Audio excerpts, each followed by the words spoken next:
প্রধানমন্ত্রী তারেক রহমানের সঙ্গে সাক্ষাৎ করেছেন ট্রান্সপারেন্সি ইন্টারন্যাশনাল বাংলাদেশ টিআইবির নির্বাহী পরিচালক ডক্টর ইফতেখারুজ্জামান।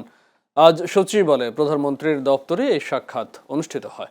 এ সময় ডক্টর ইফতেখারুজ্জামান সুশাসন নিশ্চিতে ও দুর্নীতি প্রতিরোধে সরকারকে বেশ কিছু সুনির্দিষ্ট সুপারিশ প্রদান করেন।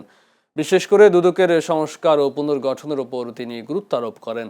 এছাড়া আন্তর্জাতিক পরিমণ্ডলে বাংলাদেশের ভাবমূর্তি উজ্জ্বল করতে 2028 সালের আন্তর্জাতিক দুর্নীতি বিরোধী কনফারেন্স বাংলাদেশে আয়োজন করার প্রস্তাব দিয়েছে টিআইবি। প্রধানমন্ত্রী বিষয়গুলো ইতিবাচকভাবে গ্রহণ করে দ্রুত বাস্তবায়নের আশ্বাস দিয়েছেন। বৈঠকে মন্ত্রী পরিষদ সচিব ও প্রধানমন্ত্রীর অতিরিক্ত প্রেস সচিব উপস্থিত ছিলেন। বেশ কিছু পরামর্শ ইতিমধ্যে আমরা সরকারের কাছে উপস্থাপন প্রেরণ করেছিলাম।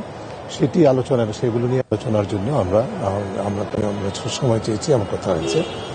আর সম্পূর্ণ ইতিবাচকভাবেই তিনি আমাদের পরামর্শগুলো শুনেছেন এবং বলেছেন যে আমাদের সাথে প্রায় শতভাগ একমত। 2028-এর যে কনফারেন্সটি হবে, আন্তর্জাতিক দুর্নীতি বিরোধী কনফারেন্স, সেটি বাংলাদেশে হোস্ট করা উচিত আমি মনে করি, টিআইবি মনে করি। এবং এই প্রস্তাবটি নিয়ে আমি আজকে মাননীয় প্রধানমন্ত্রীর সাথে কথা বলেছি। তিনি এক বাক্যে আমার সাথে সম্মত হয়েছেন যে তিনি নীতিগতভাবে একমত, এবং সরকার যদি মন্ত্রিপরিষদ যদি সম্মত হয় তাহলে সেটির সম্ভাবনা আছে যে বাংলাদেশ চেষ্টা করবে এই সম্মেলনটি বাংলাদেশে হোস্ট করার জন্য।